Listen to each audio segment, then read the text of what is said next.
pledge allegiance to the flag of the United States of America and to the republic for which it stands, one nation, under God, indivisible, with liberty and justice for all.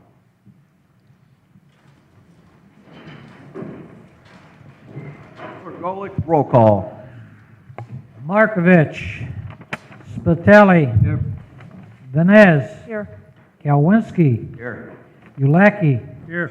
Higgs. Emerson. Here. Enosa. Here. Opinker. Here. Moving on to reading of minutes. Mr. President, Councilman Spitali. motion to accept the minutes from February 24, 2014. There's a motion by Councilman Spitali, second by Councilman Kowinski to accept the minutes. Is there any discussion? Any discussion, accept the minutes. All those in favor? Aye. Opposed? Minutes passed. Approval of claims. Mr. Chairman, Councilman Kowinski. I move that claims beginning with claims dated 2/25/14 and ending with claims dated 3/5/14, claim number 1329 through claim number 1619 inclusive, be approved. Second. It's a motion by Councilman Kowinski, second by Councilman Spitali to accept the claims. Is there any discussion? Any discussion on the acceptance of claims? Clerk Golick, roll call vote. Markovich. Spitali. Yes. Venez. Yes. Kalwinski. Yes. Ulacki. Yes. Higgs. Emerson. Yes. Enosa. Yes. Opinker. Yes. Claims pass 8-0, one absent. Public hearing, there is none. Communications, President, Councilman Higgs. received the correspondence from Dale Pierce, and I had a meeting with Attorney Cantor and the Chief of Staff, as well as Bobby Lindy, in regards to Bethany Child Care Development. It says, Thomas M. McDermott Jr., City of Hammond, 5925 Calumet Avenue, first floor, Hammond, Indiana, 46320.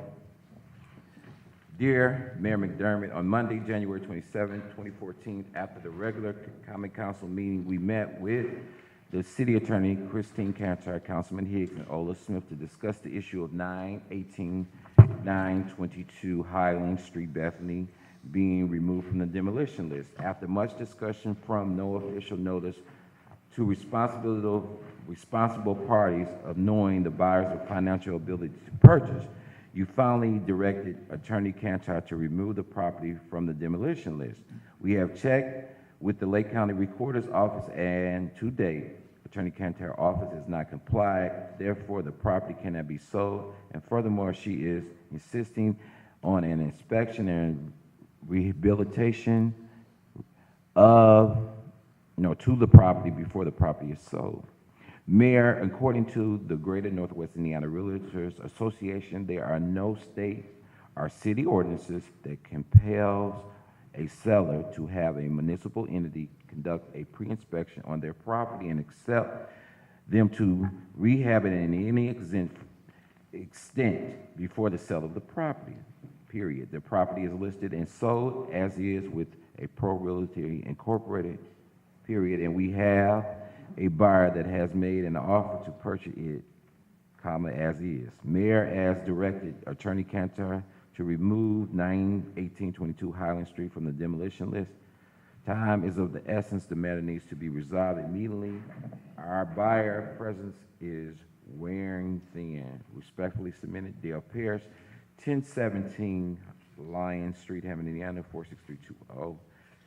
219-712-0761. Hammond, Minister of Alliance and Vicinity, Hammond NAACP, and my name is just written in. After having conversation as it relates to Bethany Child Care, there's criteria and guidelines that have to be met.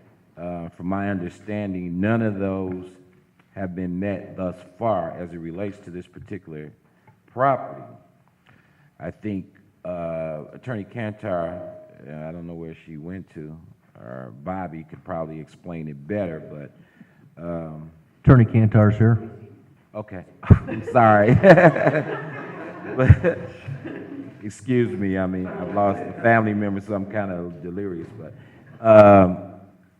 I guess the problem is no one's came forward and identified themselves as interested in purchasing the property. There are a couple of liens on the property. You know, the property is in deplorable condition. If there's someone's interested, and I stated that previously, and I still stand by what I say, if there's someone interested, they need to come forward and make themselves noticeable so that we're aware of what they're trying to do. More so, the city needs to know. It's not as important to me as it is the people that have to inspect it, because if you're gonna buy a property, it's standard procedure. There are guidelines and procedures that you have to go through prior to purchasing. If it's on the demolition list, there has to be a walkthrough inspection. Am I correct, Attorney Cantor? So, you know, these are things that have to be done, and it's not like they're not being excluded or included, but the process is a general process for everybody that has a property on the demolition list. Now, notices, okay, we understand the notices eventually went to the property at one point, but there's no mailbox, so it came back. And from what I'm understanding, there are 3 criteria that have to be met when you usually only 1, but they did 2. They mailed it and it came back, and they also put public notice in the paper.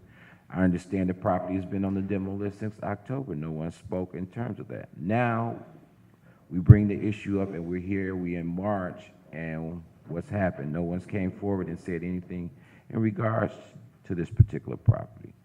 So I'm at a loss as to who's interested in purchasing it and how much, you know, if they're interested in purchasing, then they need to step forward and let themselves be known so we understand exactly what they're planning to do in regards to this particular property. I guess the only other explanation, only other reason for it to sit there is if someone's interested in purchasing it. If not, it's just a vacant building that's deteriorating in my district, which makes no sense to me. So if someone's interested, they need to come forward. That's basically all I have to say in regards to this property. Any other communications?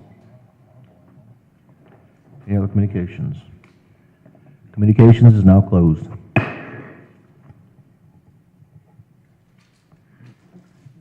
Moving on to committee reports, we have no committee reports, which means there is no final passage of any third or any ordinances for third and final reading. Moving on to number 9, introduction of ordinances. Item A, ordinance 14-5, sponsored by Councilman Kalwinski, and ordinance to appropriate funds from the operating balance for the Hammond Park Department. Mr. Chairman, Councilman Kowinski.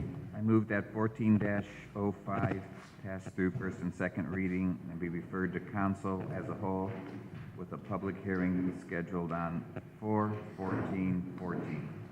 Second. There's a motion for first and second reading by Councilman Kowinski for 1405, put in council as a whole, second by Councilman Spitali. Is there any discussion? All those in favor? Aye. Opposed? First and second passes. Item B, ordinance 14-06, sponsored by Councilman Kalwinski, and ordinance to appropriate funds in the hotel, motel innkeeper's tax fund for the Hammond Park Department. Mr. Chairman, Councilman Kowinski. I move that 14-06 pass through first and second reading and be referred to council as a whole with a public hearing on 4/14/14. Second. It's a motion by Councilman Kowinski for first and second on 1406, second by Councilman Spitali to put this in committee as a whole. Is there any discussion? Any discussion on first and second 1406? All those in favor? Aye. Opposed? First and second passes. Item C, ordinance 14-07, sponsored by Councilwoman Venez, and ordinance creating a new non-reverting fund Fund Number 507, entitled the Local Free Trial Diversion and Deferral Fund. Mr. President, Councilwoman Venez. I move for first and second reading and refer to council as a whole on March 24th.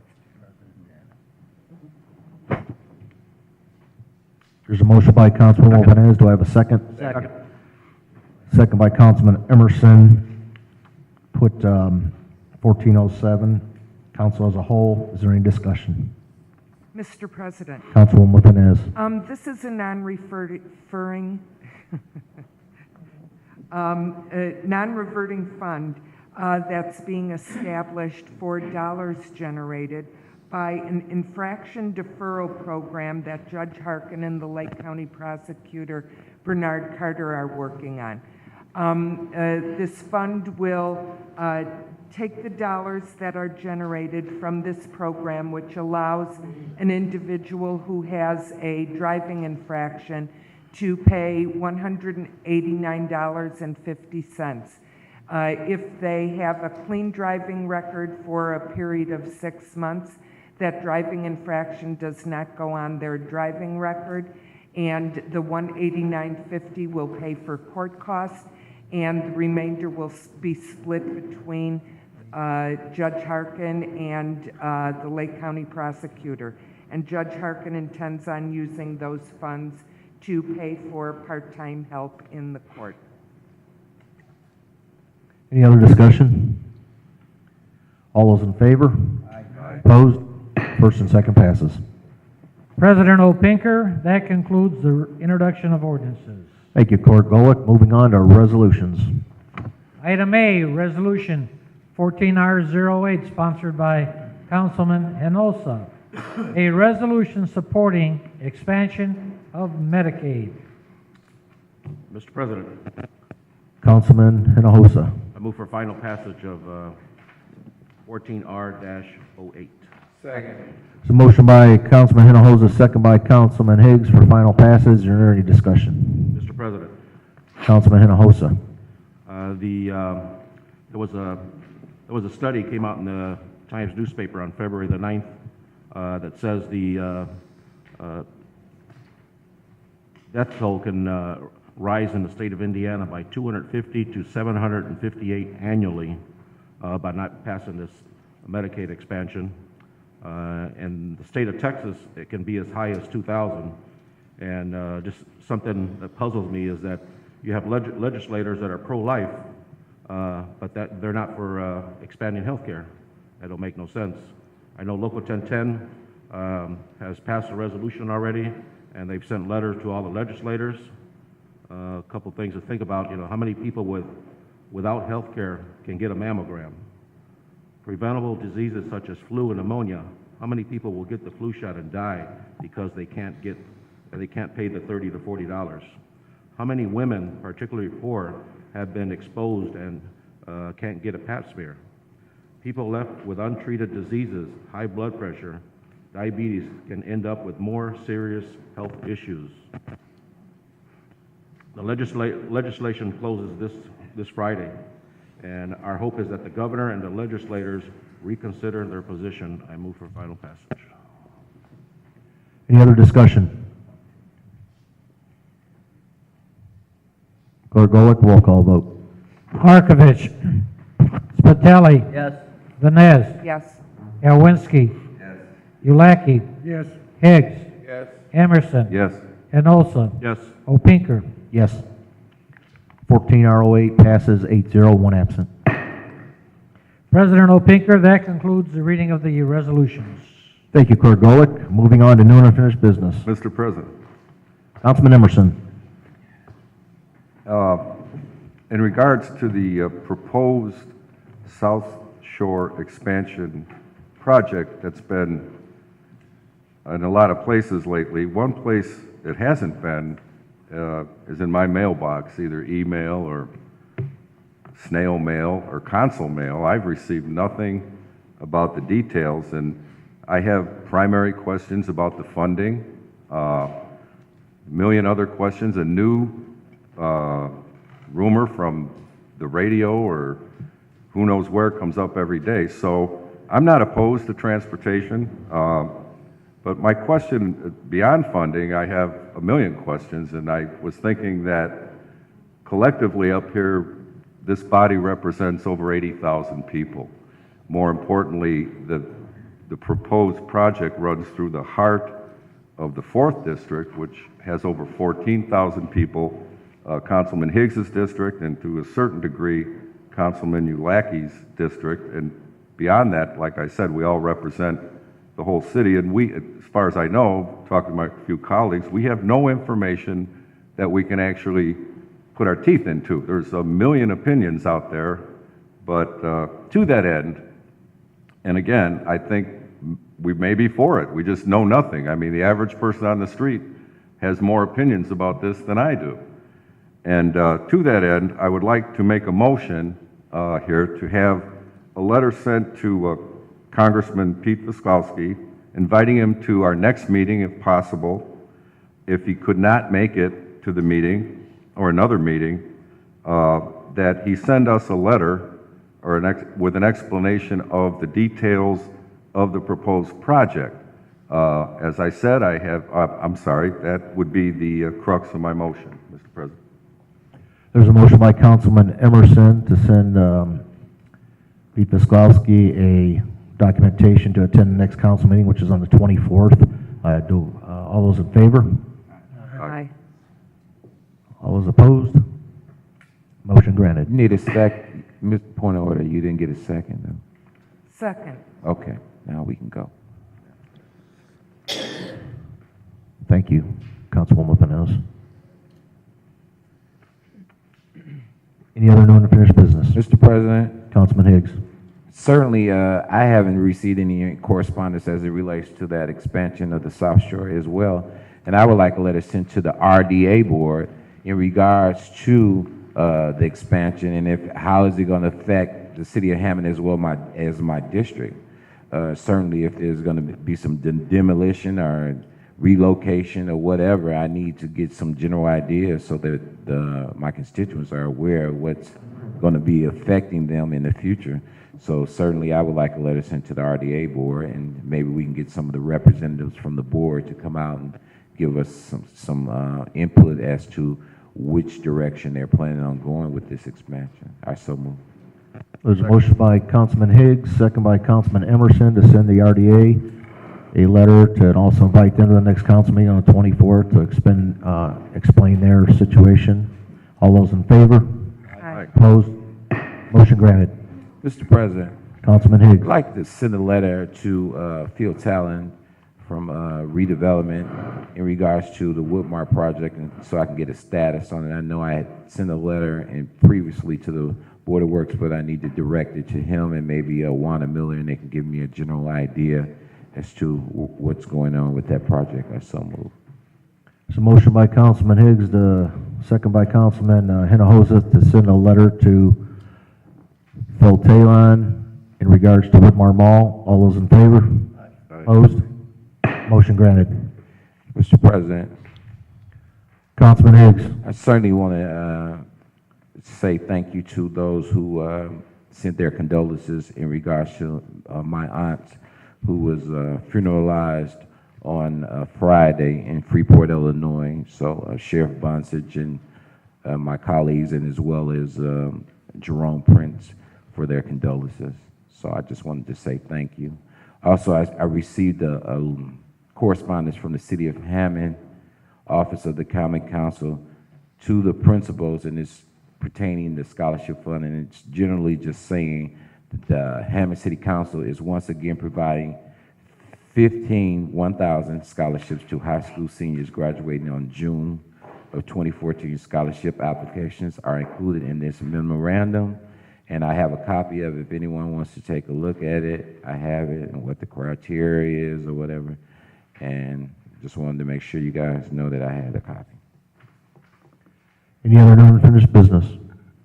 Mr. President, Councilwoman Pinellas. for those who wish to do good in your community and know what's going on in your neighborhood, I'd like to announce some upcoming Crime Watch meetings. On Monday, March 17th, Columbia Crime Watch will meet at Columbia School. That's at 6 p.m. The East Hammond Pullman Crime Watch will meet Tuesday, March 18th, 6 p.m. at the Ophelia Steen Center. Hessville Crime Watch will meet Thursday, March 20th at the Gene Shepherd Center. That's at 7 p.m. Lafayette Neighborhood Watch will meet Wednesday, March 19th, 6:30 p.m. at Lafayette School. South Hammond Crime Watch will meet Thursday, March 20th, 7 p.m. at the Hammond Housing Authority building. Whiting Robertsdale Crime Watch will meet Thursday, March 13th, 6:30 p.m. That's at Calumet College.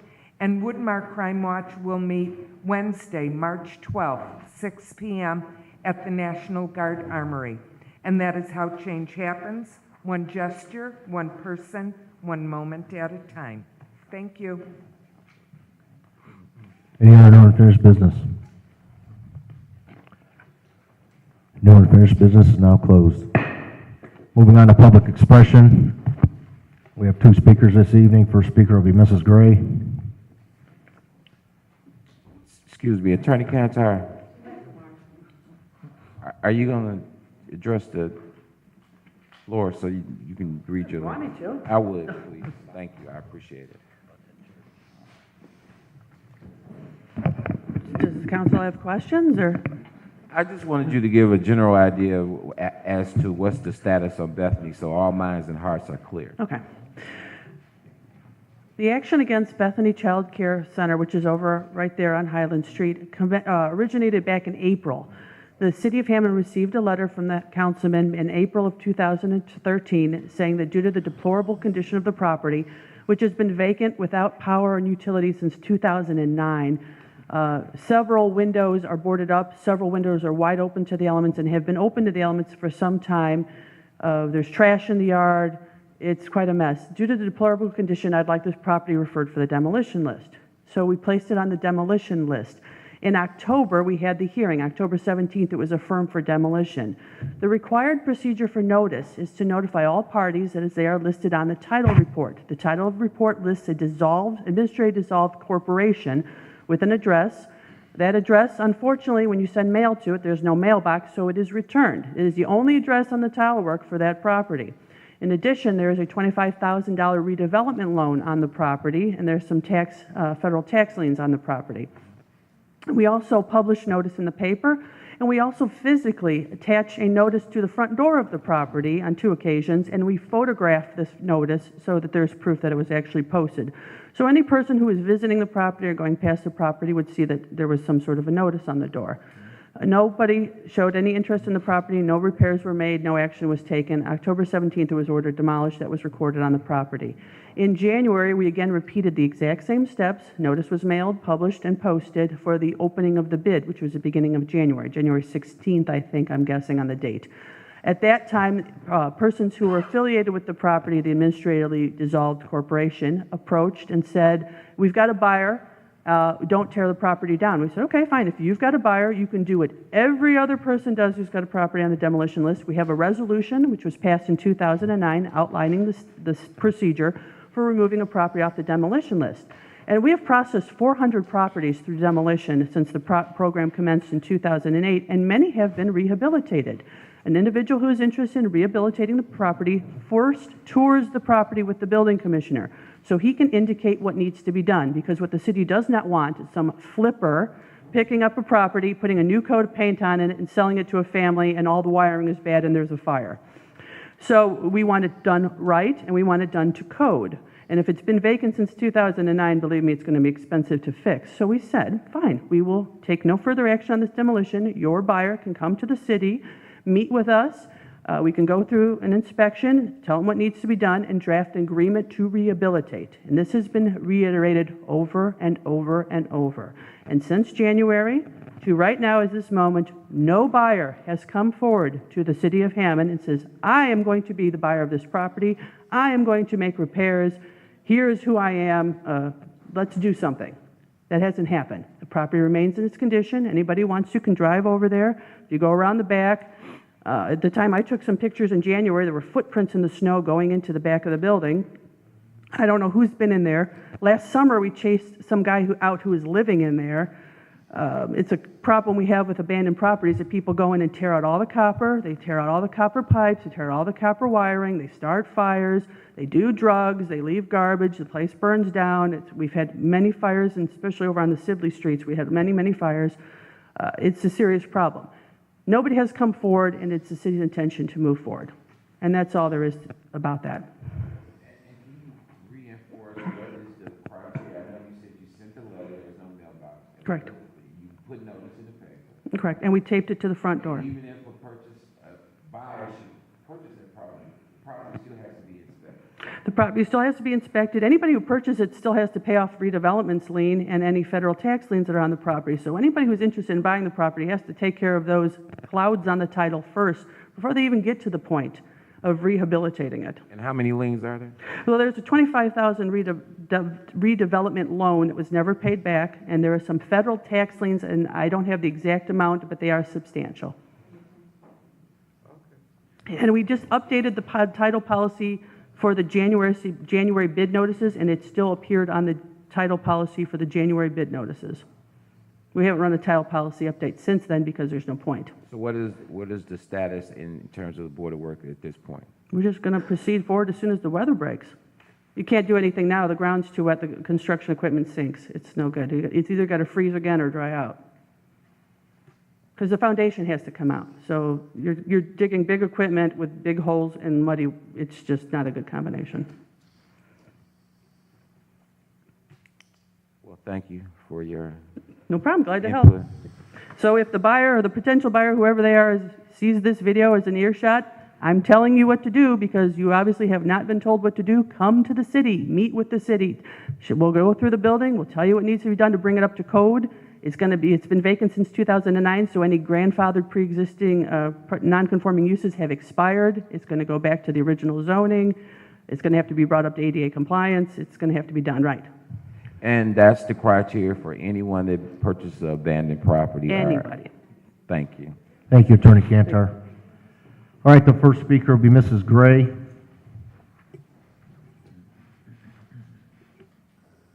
Good evening. I'm Hammond City Council. I sent you guys all a letter. Did you receive it? It was correspondence that I had sent to the HAST board as well as the principal and Ball State. No one received it? The only correspondence I did receive is the correspondence that you gave me as it relates to Black history being utilized in the head school. That's only. Okay, so I did email that correspondence to the secretary to share with all of the city council. So I brought my correspondence. I want to read it to you, and I'm actually asking for your help on the matter. My daughter is a junior at Hammond Academy of Science and Technology. The city of Hammond has invested money in the school, and I thought that you guys should know what was going on there. She's been there since the day the doors opened, and this has been an ongoing issue that I've brought to the attention of the principal, Mr. Egan, since she started there. My correspondence on February 28th, which is the last day of African American History Month, was this. Good morning, HAS. Do you know what today is? It's the last day of African American History Month. HAS has done nothing to commemorate a very important annual observance of important people and events in the history of the African diaspora. Why is this? My family is disgusted and offended, just as offended as we felt when we heard of the carving of the swastika at HAS last week. Does anyone feel our pain? If this means anything to you, please make some noise by contacting the principal, contacting the HAS board. All of the emails are on the HAS website. Attend the next board meeting to voice your concerns in their open mic section. Contact your child's teacher Have your children ask their teachers why. Our lives begin to end the day we become silent about things that matter. Let's all make some noise. After all, African American history is U.S. history, being the change. So that was the first correspondence. I did not receive any feedback on that. I called Ball State, who is willing to do an investigation on the matter, but they want me to take the proper channels and go through the board at the school first. So this is the second letter that I sent to the board as well as the principal. And it says, to all concerns. Mrs. Gray, your time's up. Okay, can someone else read my letter? To all concerned, I have not received any response to the letter I sent asking for clarity with regard to African American History Month observance at Hammond Academy of Science and Technology. I have a vested interest at HASS as a parent taxpayer who has a track record of fundraising and volunteerism. I would like to hear from the HASS board on this matter. I can't believe I'm still revisiting this subject after addressing Principal Sean Egan and the board on many occasions over the past few years. Something as fundamental as the observance of African American History Month shouldn't be a bone of contention in 2014. My children have attended several schools in the Hammond area where this subject would be a moot point. Even the city of Hammond has an annual observance honoring African Americans during the month of February.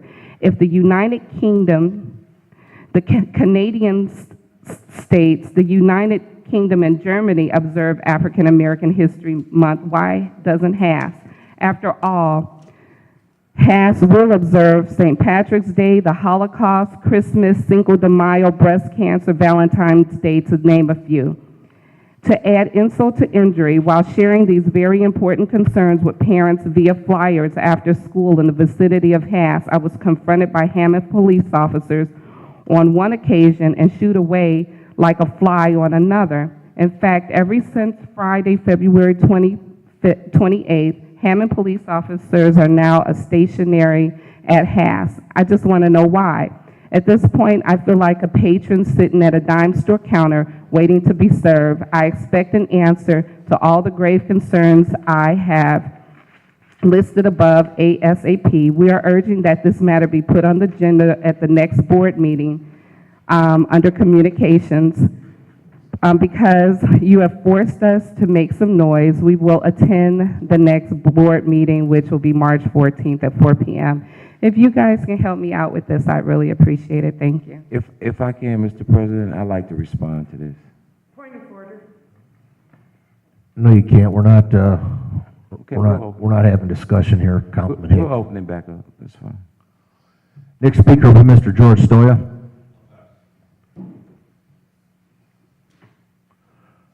All right, that concludes our public expression. Mr. President, Councilman Higgs. I make a motion that we reopen into regular order business. There's a motion by Councilman Higgs, second by Councilman Hinojosa. All those in favor? Aye. Opposed? Mr. President. Councilman Higgs. First and foremost, the municipality and the school board are two separate entities. I sympathize and understand your feelings as it relates to that, seeing that I'm the only African-American city councilman in the city of Hammond. So I understand your feelings. But the reality of it is some of those complaints that you have really need to be directed to the school board. And you have 3 representatives that run for the school board. And the reality of it is they need to be addressed with this particular issue. This school is a special school. School board does not run it. It's a charter school. And city gave them, Point of order. gave that school lots of money. They secured the land. Mr. President. Ma'am, you can't just come up and speak. Oh, okay, I didn't know the rules.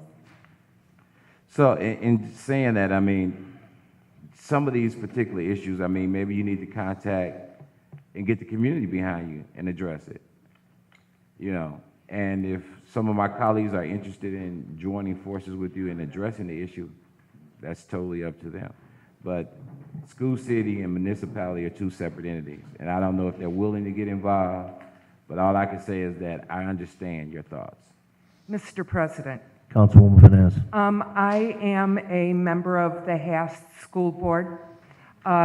This situation is being misrepresented to us, and it will be addressed at the Haas School Board meeting. So, thank you. Thank you, Councilwoman Vines. Return to the regular order of business. Motion by Councilwoman Vines, second by Councilman Hinojosa to return to the regular order of business. All those in favor? Aye. Opposed? Mr. President, Councilman Higgs. I think there are some people that stepped in after the sign-in sheet was taken, so I think some other people wanted to speak on the public expression. Am I correct? So if we can allow them to speak. All right, you have 3 minutes. Come on up.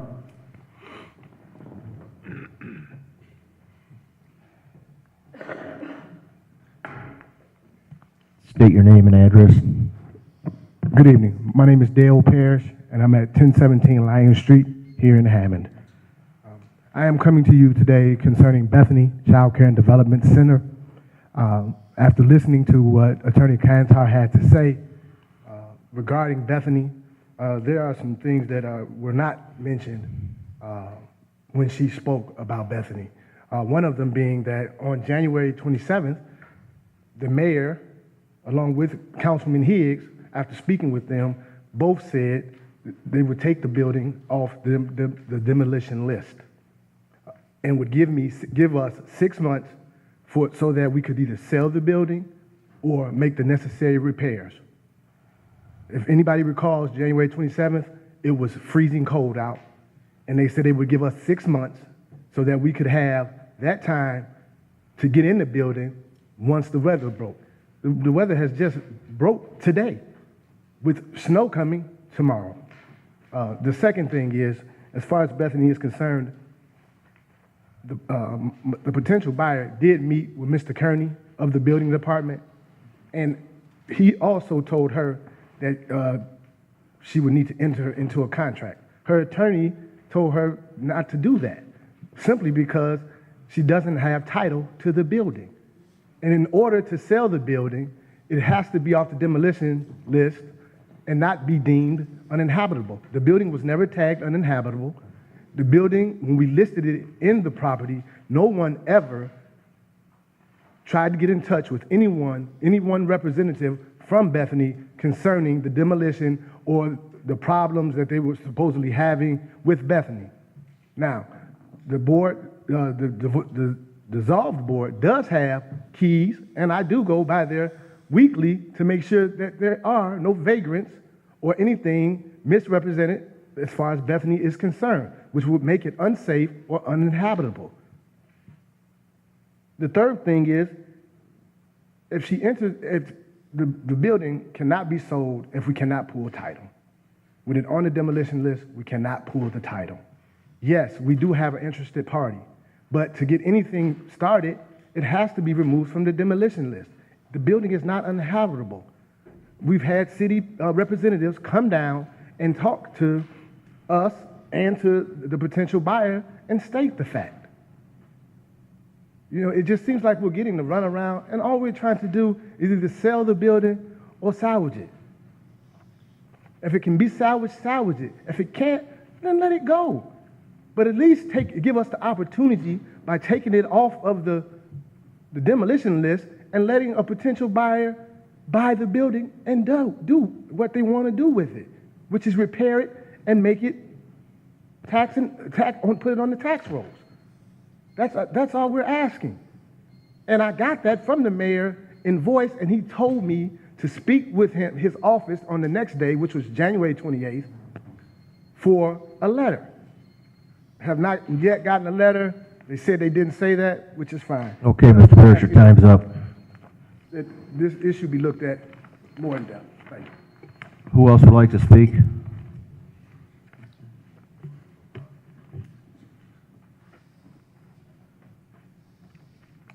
State your name and address, ma'am. Good evening. My name is Ola Smith. In regards to Bethany, January 27th, I was in that meeting with the mayor, Dale Parrish, Councilman Higgs, and Attorney Cantar. And they did agree to take it off the demolition list and to extend a 6-month extension for them to be able to get confirmation from the buyer. And they wanted the buyer to present financial backing. But my comment to Chris Cantar was, as long as they have finances, and it's a proven fact that they have the finances, that's none of their business. As long as you take it off the demolition list and they have the financing to buy it, that should be the city's only concern. And then I feel like within myself, you had this, they have given them the runaround. They're not interested in bringing any kind of infrastructure or renovation to the 3rd District. It's a proven fact. All you have to do is look around. We have no buses. Calumet Avenue from Whiting, Robertsdale, to Lost Marsh. As soon as you pass Lost Marsh and you get into the 3rd District, it's deplorable. But all of you sit here and you represent the city of Hammond, but you direct infrastructure where you want it to go, not where it needs to be.